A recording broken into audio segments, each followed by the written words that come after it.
Primer día del Congreso. Mi nombre es Esteban Bilbao, soy socio de la Regional Necochea Presid y me toca moderar este taller. Les voy a pedir, bueno, por favor que silencien los celulares y que no fumen en la sala.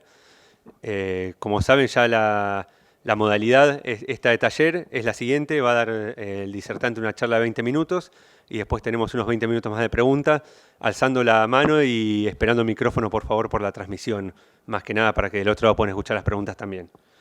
Bueno, Andrés Corromolás es ingeniero agrónomo, egresado de la Facultad de Agronomía de la Universidad Nacional de La Pampa, magíster en Gestión de la Ciencia, la Tecnología y la Innovación 2007 en la Universidad Nacional de General Sarmiento. Actualmente jefe de Agencia de Extensión Rural de INTA General Pico y jefe de Trabajos Prácticos en el área de Producción Vegetal de la Facultad de Agronomía de la Universidad Nacional de La Pampa. Así que bueno, Andrés, por favor.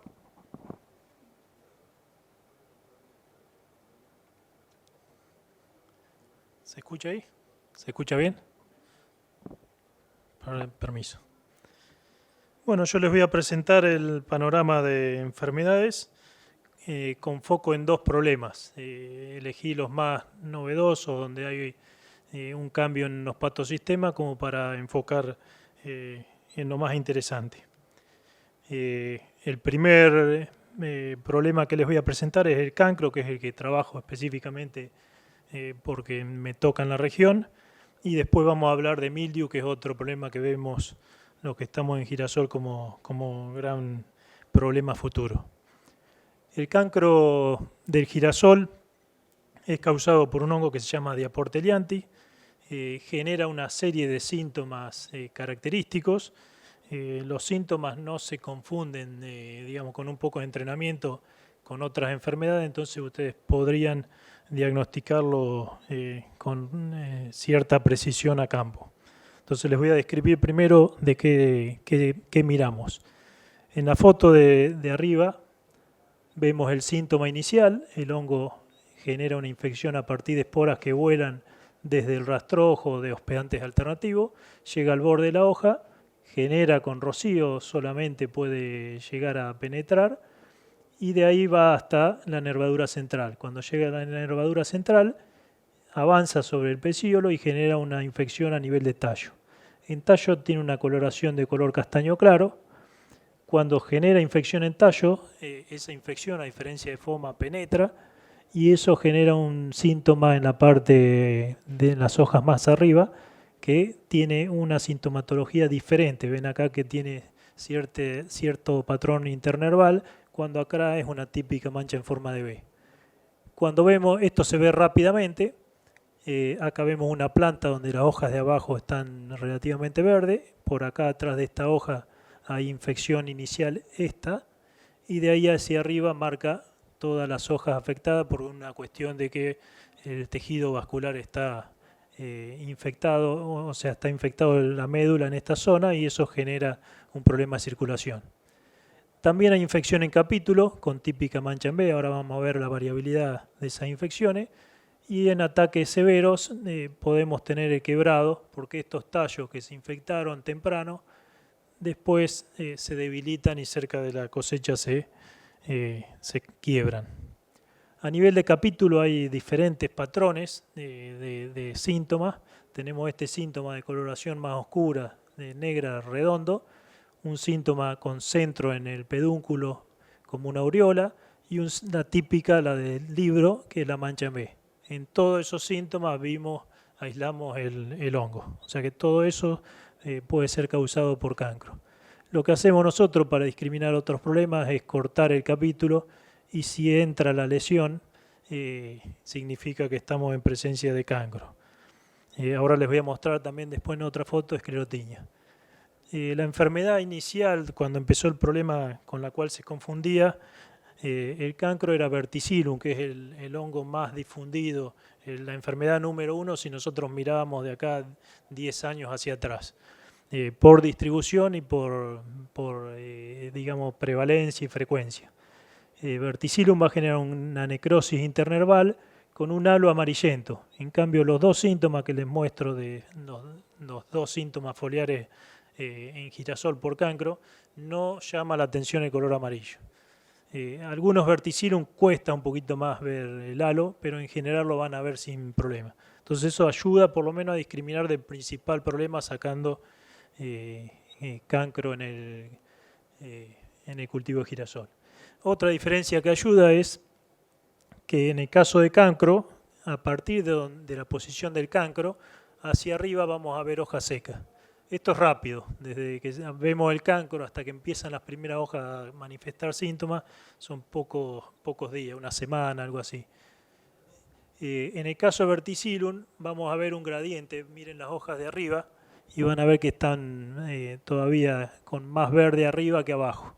En cambio en cancro solemos ver más seco arriba que abajo. La otra diferencia a nivel de capítulo es con esclerotinia. Esclerotinia se diferencia por la consistencia de la podredumbre, las dos penetran en el capítulo, pero en esclerotinia en condiciones de rocío vamos a ver algún micelio blanco acá o esclerosio, y si damos vuelta al capítulo solemos ver entre las flores también en el micelio blanco. En el caso de cancro no vamos a ver micelio nunca. Y lo que vamos a diferenciar también es presionando con el dedo. En esclerotinia lo vamos a pasar, si apretamos con el dedo en esta zona, lo vamos a perforar y acá no nos va a costar mucho más pasar eso. La podredumbre, la consistencia de la podredumbre es diferente. La otra enfermedad que se podría confundir a nivel de tallo es con FOMA. FOMA comparativamente es otro mundo, es una lesión superficial que no penetra en la médula. Entonces si tenemos en este tallo las dos en el mismo tallo, FOMA de escudete negro brillante, y el cancro que genera una lesión en general más grande, también centrada en el pecíolo, pero de color generalmente más claro, y penetra en el tejido. O sea, si nosotros tuviéramos solamente FOMA en este tallo y lo cortamos, vamos a tener la médula como vemos acá. En cambio, con cancro siempre vamos a tener alguna lesión interna que se va a ver con facilidad. Las pérdidas de rendimiento que hemos evaluado nosotros considerando planta a planta, es decir, planta enferma versus planta sana, es alrededor de un 30%. Acá tienen la variabilidad entre un 17 y un 44, un 30% asignamos nosotros de pérdida de rendimiento, y en aceite es más variable, pero asignamos alrededor de un 10-15%. O sea que una planta enferma con cancro, podemos decir que pierde un 30% de rinde y alrededor de un 10-15% de aceite. Eso nos sirve para estimar pérdida de rendimientos. Si nosotros hacemos incidencia, que sería contar cuántas plantas hay afectadas en el lote con síntomas bien definidos, podríamos hacer una estimación de qué pérdida de rendimiento o de contenido de aceite podemos llegar a esperar. El agente causal de cancro era una gran caja negra que teníamos hace unos años.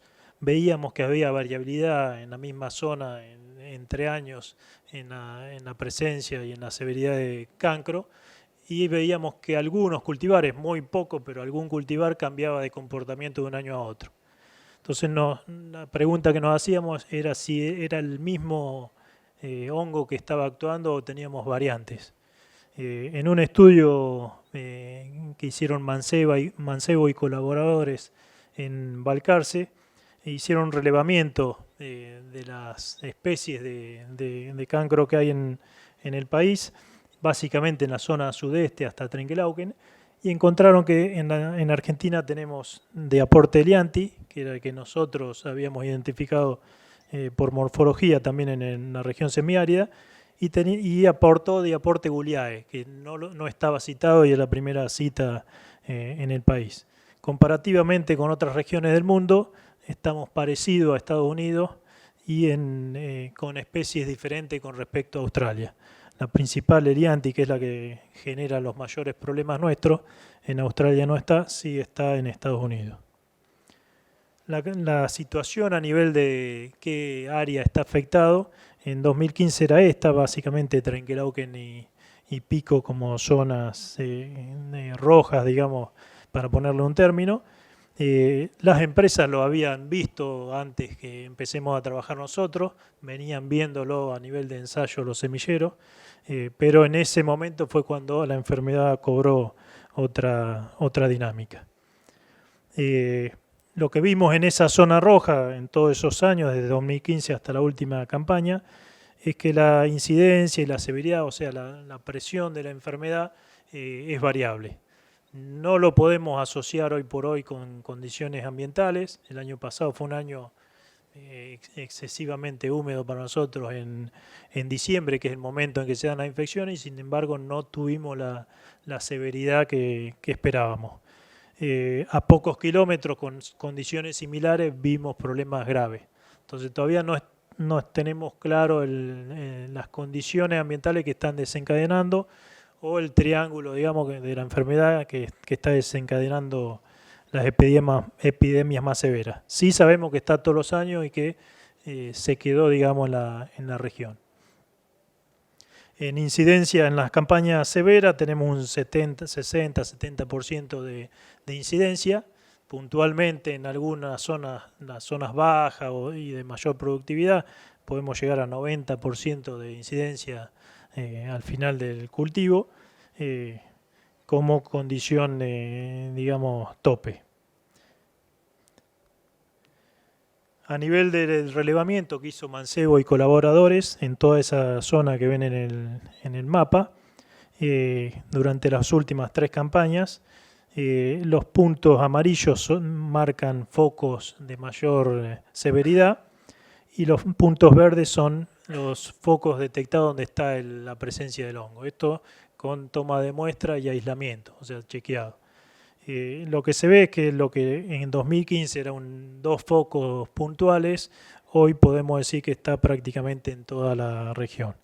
Ellos separan el aislamiento de lo que es tallo, si bien es el mismo hongo, pero los síntomas son diferentes y puede haber diferente momento de infección, de lo que es el cancro en capítulo. Entonces ahí le estoy mostrando lo que avanzaron del relevamiento en tallo, y en capítulo tienen algo menos, pero es la misma región y ya está instalado en el sudeste.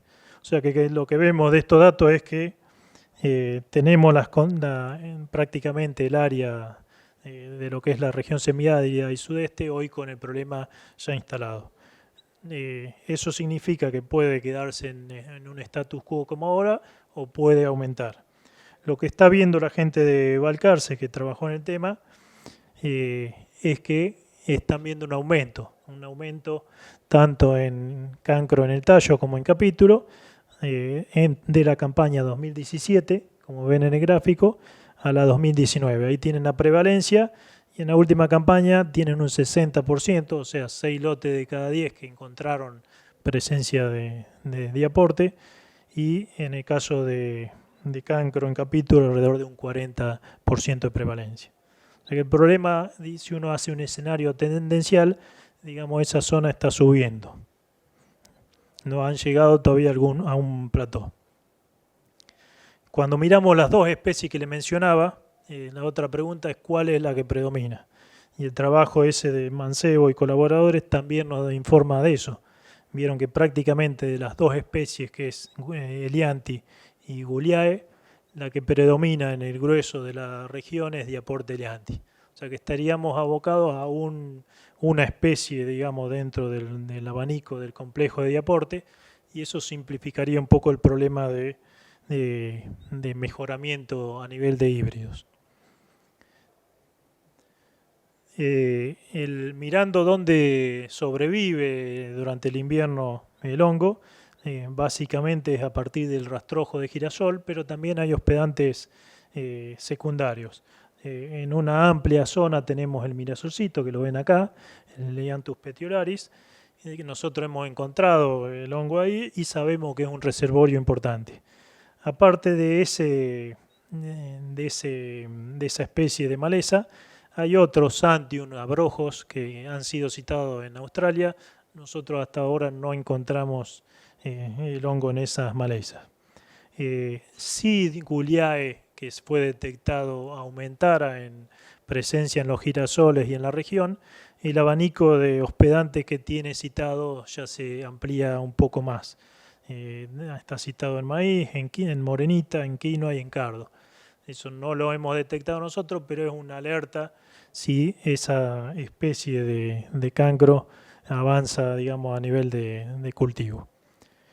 A nivel de manejo de la enfermedad, podemos decir que la genética es la herramienta número 1 y el segundo paso es el uso de fungicidas preventivos asociados a modelos de pronóstico.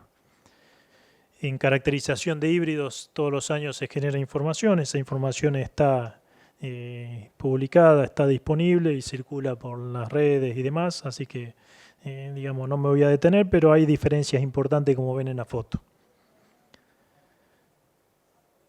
También el INTA y las empresas están trabajando en eso. Tenemos, digamos, la suerte de que los genes de resistencia a esclerotinia, muchos están asociados a cancro, también le confieren cierta mejora en cancro. Entonces todo el trabajo que se venía haciendo a nivel de mejoramiento se puede aprovechar para llegar más rápido a mejorar la oferta del mercado.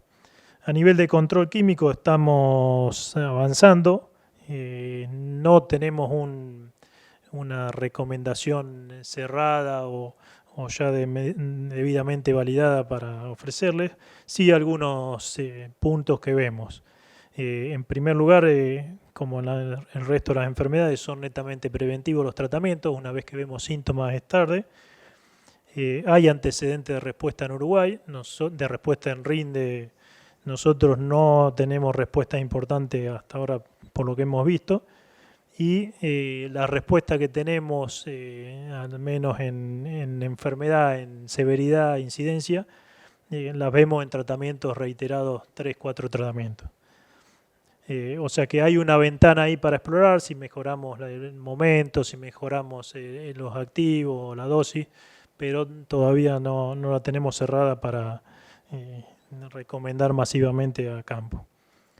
El otro problema que les quería mostrar es un problema más específico del sudeste y del norte del país, en dos zonas también importantes. Es mildiu del girasol, genera síntomas de infecciones primarias como vemos acá, clorosis con enanismo, en vez de la hoja vamos a ver esporulación de los esporangios como vemos acá de color blanco, que se ve con cierta facilidad. Acá tenemos la planta normal y una planta afectada. Esa planta afectada es improductiva, va a terminar así con un capítulo que no aporta rendimiento y enano, y esa proviene de infección primaria. Una infección localizada a partir de esas esporas blancas que les mostraba en el ENVES puede generar infecciones puntuales en la hoja que no generan gran impacto en rendimiento. O sea, desde el punto de vista de pérdida de rendimiento, esta planta es muy grave, no aporta nada y esta se va a recuperar en la mayoría de las situaciones. A nivel de razas en el país tenemos 6 razas citadas, que son las 300, 330, 710, 730, 770 y 713. Compartimos también con muchas de esas con Europa, parte de Europa y con Estados Unidos. Y la región donde vemos el problema, de acuerdo al trabajo de Basalo y colaboradores, el sudeste, la zona más crítica en cuanto a este problema, porque el hongo le gusta ambientes húmedos y frescos. Entonces, si uno tuviera que elegir dónde se va a instalar la enfermedad, básicamente es la zona del sudeste, que es la que más aporta a la producción nacional de girasol. Eso es lo que mostró también Basalo y colaboradores. Acá vemos los puntos negros son los que encontraron en el mildiu, los rojos son los que tienen tolerancia fungicida al metalaxil, que ahora les voy a comentar, y los amarillos son nuevas razas. Hubo un cambio de razas, pero hasta el momento no está muy difundido. Sí hay un cambio en cuanto a tolerancia a los tratamientos cura semilla. Básicamente al metalaxil, que era el que estaba funcionando bien. Si uno mira la historia del mildiu en nuestro país, básicamente arranca en el 58 con el primer reporte de mildiu. Más adelante, no en el 58, pero más adelante con el avance de la ciencia se detectan las razas 300 y 330, y se maneja a través de la incorporación de genes de resistencia. En 2002 aparece una epifitia importante. Cuando empieza el problema nuevamente, empiezan todos los estudios para ver cuál es la causa. Se detectan 3 nuevas razas. El origen de esas razas podría ser por semilla, porque son razas que estaban presentes en otro país. Eso cambió la situación y el grueso del mercado se tornó susceptible en una campaña o dos. Ahí se comenzó un trabajo de incorporación de genes de resistencia para esas nuevas razas y se hizo masivo el uso de fungicida curasemilla a base de metalaxil, que funcionaba en forma muy eficiente. Prácticamente era 100%, en algún ensayo que hicimos en esa época era 100% de eficaz. Un fungicida de sitio simple, de riesgo medio a alto de resistencia y de la clasificación del FRAC 4. O sea, esto es lo mismo que usan si están familiarizados con lo que es maleza, resistencia a maleza, también en fungicida hay grupos de modo de acción asociado al modo de acción. En 2012 nuevamente hay epifitia y ahí R. con Basalo nuevamente aportan que aparece una raza nueva y aparece la tolerancia a metalaxil. O sea, eso nos saca el activo más utilizado como herramienta y empezamos a buscar nuevas alternativas. La primera alternativa que surgió es mezcla con estrobilurina. No era lo mismo que el uso de metalaxil en cuanto a eficacia, pero digamos sirve para lograr un manejo de la enfermedad mejor. En 2018 aproximadamente un trabajo de Swill indica que el 58% de los híbridos tienen genes de resistencia y el resto sería susceptible a las razas, las 3 estas más difundidas que aparecieron en 2002. Eso implica que alrededor de un 40% del mercado depende del curado del mercado, no, de los híbridos del mercado, depende del curado de la semilla como principal estrategia. Y lo último que surgió es un activo con un modo de acción diferente, que es el oxyatiapiprolin, que eso nos ofrece una alternativa de control químico para este problema. Como les comentaba que el problema es en las infecciones sistémicas, digamos, el uso de curasemillas tiene un impacto importante. El problema es que estamos en la misma situación que estábamos en 2002, o sea, un fungicida de mecanismo de acción simple y riesgo medio a alto de resistencia. Entonces el objetivo de esta diapositiva es plantear un escenario donde hay una condición de patosistema, nosotros le ponemos al hongo determinadas barreras genéticas o a través de algún curasemilla, y el hongo trata de sobrepasar esas barreras y volverse nuevamente un problema para nosotros. Entonces esa dinámica continúa y la gran pregunta es cómo vamos a seguir de acá al futuro. O sea, como mensaje final y para dar lugar a preguntas, los patosistemas que estamos manejando a través de distintas herramientas, en el caso de mildio o en el caso de cancro, son dinámicos y esa dinámica nos demanda seguir estudiándolos y tratar de manejarlos para evitar problemas de pérdida de rendimiento y calidad. Gracias.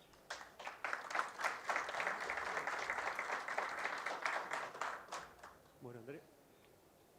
Hola.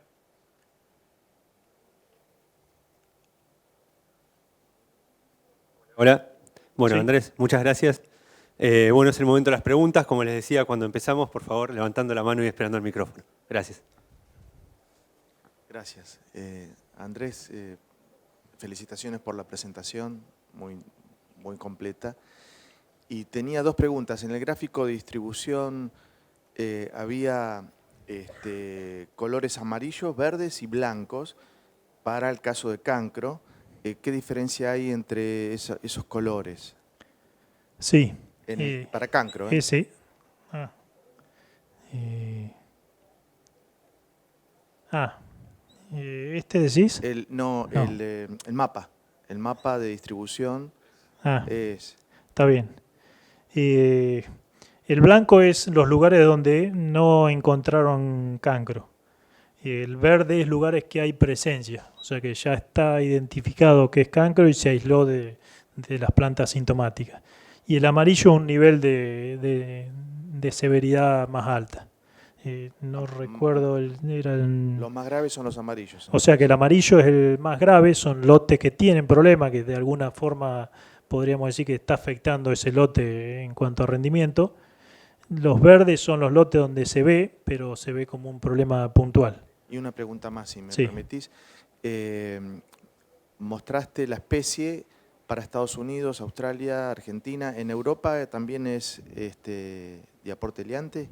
Sí, en Europa es Elianti. Sí, no mostré todas las especies de Europa, pero Coinciden básicamente coinciden más con Estados Unidos. Mi pregunta va porque muchas veces trasladamos tecnología de Europa para acá y a lo mejor no es la misma especie, pero es la misma entonces. Sí, en general lo que se ve a nivel de especies es la misma situación de Europa y compartimos con Estados Unidos. Gracias. Australia es otro mundo, pero Estados Unidos y Europa compartimos lo mismo. Gracias. Hola, ¿qué tal? Te quería hacer dos consultas también. Hablaste de mermas de rendimiento de alrededor del 30% y si tenías identificado si las mermas son distintas para ataque en el capítulo o en el tallo. Esa es una. Sí. Las pérdidas que están evaluadas son de infecciones en tallo. El impacto de la infección en tallo y en capítulo es diferente. Nosotros no trabajamos, no lo ajustamos, pero a priori pensamos que es diferente. Bien. ¿Por qué? Porque en el caso del tallo, la infección que vos ves en tallo la estás viendo aproximadamente, se da durante etapa vegetativa, o sea, puede ingresar en B6, B8 el hongo y recién lo vas a ver después de floración. Todo ese tiempo le lleva, digamos, llegar de la hoja al tallo y en el tallo generar alguna necrosis que vos puedas verla, digamos, en forma visual. Son 25 a 30 días desde infección hasta que vos ves los síntomas. En cambio, en capítulo es en generar una infección que viene, digamos, por aire directamente al capítulo. Entonces ahí prácticamente la infección arranca después de floración, después que se formó o cerca de floración, que es cuando se forma el capítulo. La infección en tallo comparativamente es mucho más grave porque te seca la planta y puede generar un quebrado. La de capítulo depende hasta dónde avanza la necrosis. O sea, para que haya una pérdida de rendimiento en capítulo tiene que llegar la necrosis a afectar el llenado de aquenios. Ahí ya depende del tamaño de la lesión, el área que ocupa del capítulo y cuánto llega a generar una pérdida de llenado del aquenio. Muchísimas gracias. Y te hago otra pregunta Sí. con respecto a los modelos con fungicidas, según modelos predictivos hablabas ahí. Si no hay condiciones ambientales que te puedan marcar por ahí la incidencia o la severidad, ¿qué estás buscando con fungicidas, sobre todo con distintos tipos de híbridos más sensibles o a dónde apuntas con un fungicida? Sí, o sea, el ajuste del uso de fungicida, al ser preventivo el fungicida, uno no puede, digamos, utilizar el síntoma como indicador. Entonces la opción es tratar de predecir qué condición se le va a dar al cultivo. Entonces, la predicción de infección se puede hacer en base a la liberación de ascospora, que es el modelo que está desarrollado en Francia. O sea, es un modelo que en base a precipitaciones y humedad relativa estima qué liberación hay de esporas del hongo y en qué momento, y eso, digamos, es un sistema de alarma, no es, digamos, una recomendación directa de aplicar, pero sí un sistema de alarma a productores para decir, bueno, hay liberación de ascospora, hay condiciones para que se infecten los girasoles. Esa es la situación ideal que, digamos, a mediano o largo plazo deberíamos apuntar en este problema. En la práctica, digamos, no tenemos suficiente cantidad de datos. Ustedes vieron que son 4 campañas. No intentamos hacer capturas cospora, es difícil, es una metodología bastante tediosa y difícil de llevar a la práctica. Entonces estamos lejos todavía del pronóstico. Básicamente la aplicación debería apuntarse, como dije, preventiva. Sabemos que la ventana es temprana, también por el efecto sobre rendimiento. Cuando la infección es en estado vegetativo a estrella, que es donde se debería hacer tratamiento preventivo, esa planta termina prácticamente o quebrada o muy afectada antes de culminar la madurez fisiológica. Cuando la infección se da más tarde, se ve el cancro, pero no llega a una infección de médula que complique por lo menos toda la planta al aporte a la cosecha, digamos. Entonces hay una relación entre el tamaño de la lesión al momento de evaluación con el momento de infección. Entonces por eso la ventana donde deberíamos pensar los tratamientos debería ser temprana para cubrirnos básicamente de esas infecciones iniciales que son las más graves como pérdida de rendimiento. Y después el otro tema en el análisis de fungicida es cuál es la ventana que tenés que cubrir. Y la infección prácticamente se da desde estado vegetativo muy temprano hasta fin de ciclo. Entonces hay una ventana de posibilidad de nuevas infecciones muy grande. Entonces, al no poder cubrir con un tratamiento todo el ciclo, uno tiene haciendo una extrapolación con otros problemas sanitarios, alrededor de 15, 20 días de efecto de un tratamiento. Entonces, esos 15, 20 días de protección los tenemos que ubicar en el periodo más crítico para la pérdida de rendimiento. O sea, esa es la lógica, digamos, que hay hoy para el manejo de tratamiento. Hola Andrés. ¿Cómo va? Básicamente eran 2 preguntas. Primero, los principios activos para cancro, cuáles son los más usados o los más recomendables. Y si está asociado a la nutrición del cultivo, si es algo como roya, que generalmente explota más cuando más nitrógeno tiene. Sí, exactamente como decís. En el caso del cancro, cuando mejor es el lote, más problemas hay. Eso lo estudiaron en Francia de Baeke y lo asoció con índice de área foliar. O sea que vos lo podrías mirar por nutrición o lo podrías mirar por calidad de ambiente y expectativa de ambiente del cultivo. Lo que está claro es que cuando mejor cultivo hay, sea por nutrición o por el ambiente, agua y demás, más área foliar, y eso genera una condición de humedad que facilita las infecciones. O sea que eso está claro y funciona similar a lo que serían rollas a nivel general. Y la otra pregunta respecto a activos, nosotros trabajamos hasta el momento con 3 variantes que se usan en otros cultivos: triazoles, istrobilurina y carboxamida.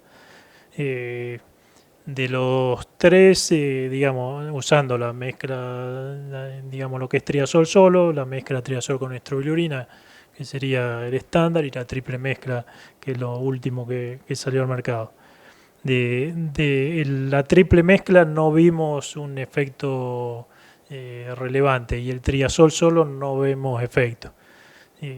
O sea, todavía no está cerrado, te estoy comentando, digamos, datos preliminares, pero no encontramos todavía un activo que sea efectivo como vemos en roya o en otras enfermedades, con ese nivel de eficiencia. Y dentro de lo que estamos mirando, no hay demasiado avance. O sea que hay mucho todavía por mejorar ahí.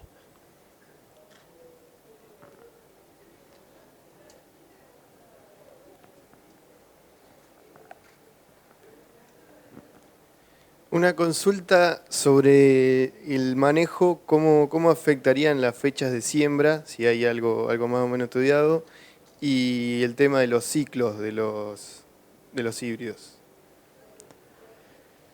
Sí.